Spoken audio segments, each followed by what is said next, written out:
Hello, everyone. Today is Thursday, February 3rd, 2022. At least 60 people killed in militia attack in Eastern DR Congo. This article is taken from Reuters. At least 60 people were killed in a militia attack early on Wednesday at a displaced persons camp in Eastern Democratic Republic of Congo, according to the head of a local humanitarian group and a camp resident. Both sources told Reuters that the Codeco militia was responsible for the killings at about 0200 GMT.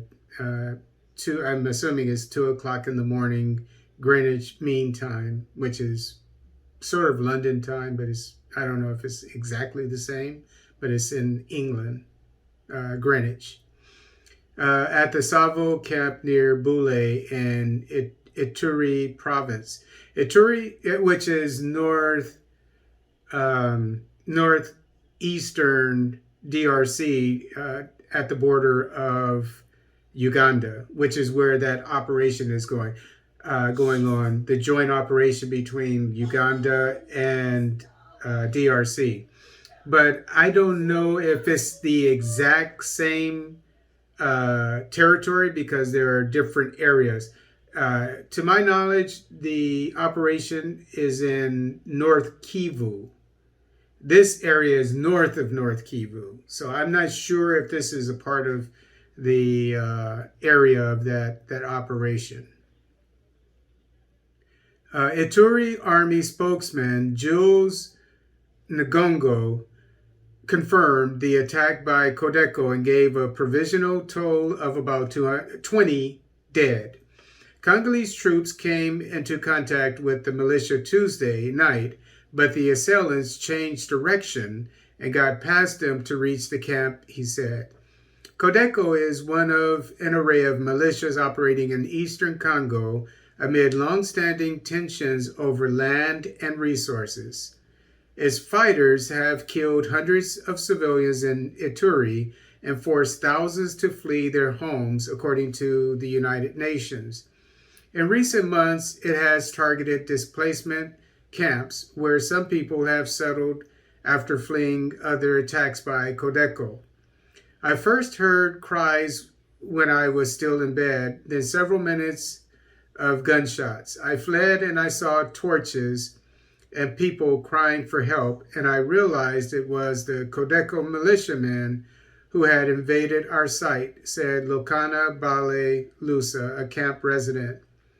We have counted more than 60 dead and more seriously injured, he said. We really need security because we can't access our farms, and now we're pursued even in our camps. Charite Banza Bavi, president of the humanitarian group for the Bahema North area, put the death toll at 63.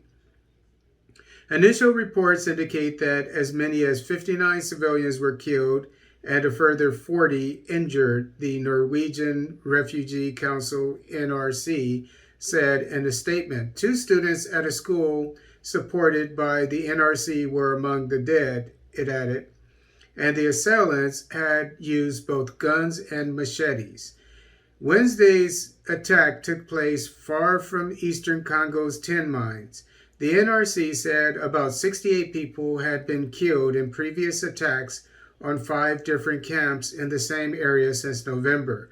Codeco's fighters are drawn mainly from the Lendu farming community, which has long been in conflict with Hema herders. Okay, so we know that this insurgency is from the Lendu tribe, let's call it, the Lendu people. And the target is the Hema people. So that's intelligence. So now you know, and I'm sure they know, but you know who needs protection and who may not need protection. The Savo displacement site is home to 24,000 people among 1.7 million displaced in Ituri province, the NRC said. At least 1,200 civilians were killed in Ituri province in 2021.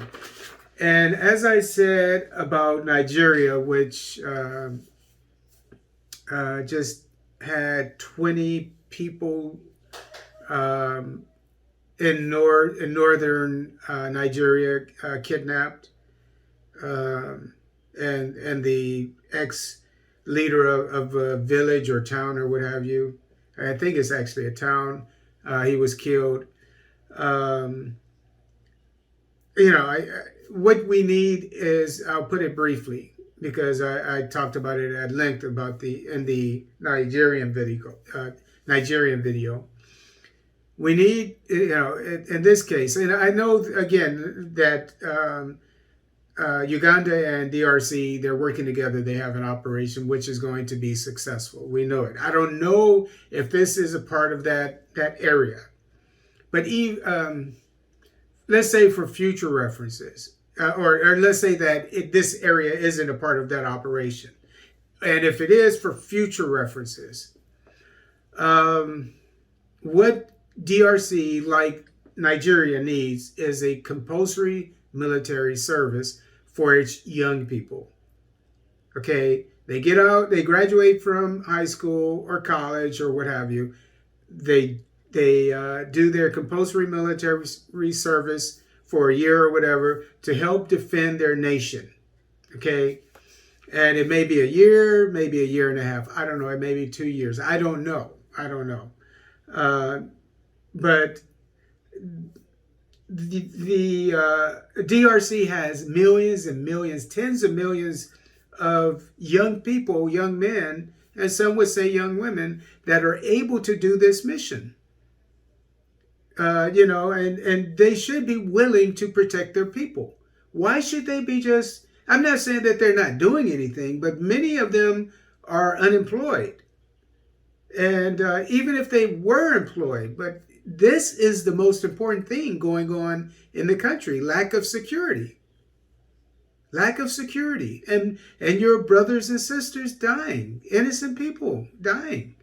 I said I was going to be brief about it, but that's what I believe should be done. So this way, every vulnerable town, city, or village should have security, so this doesn't happen. Every village.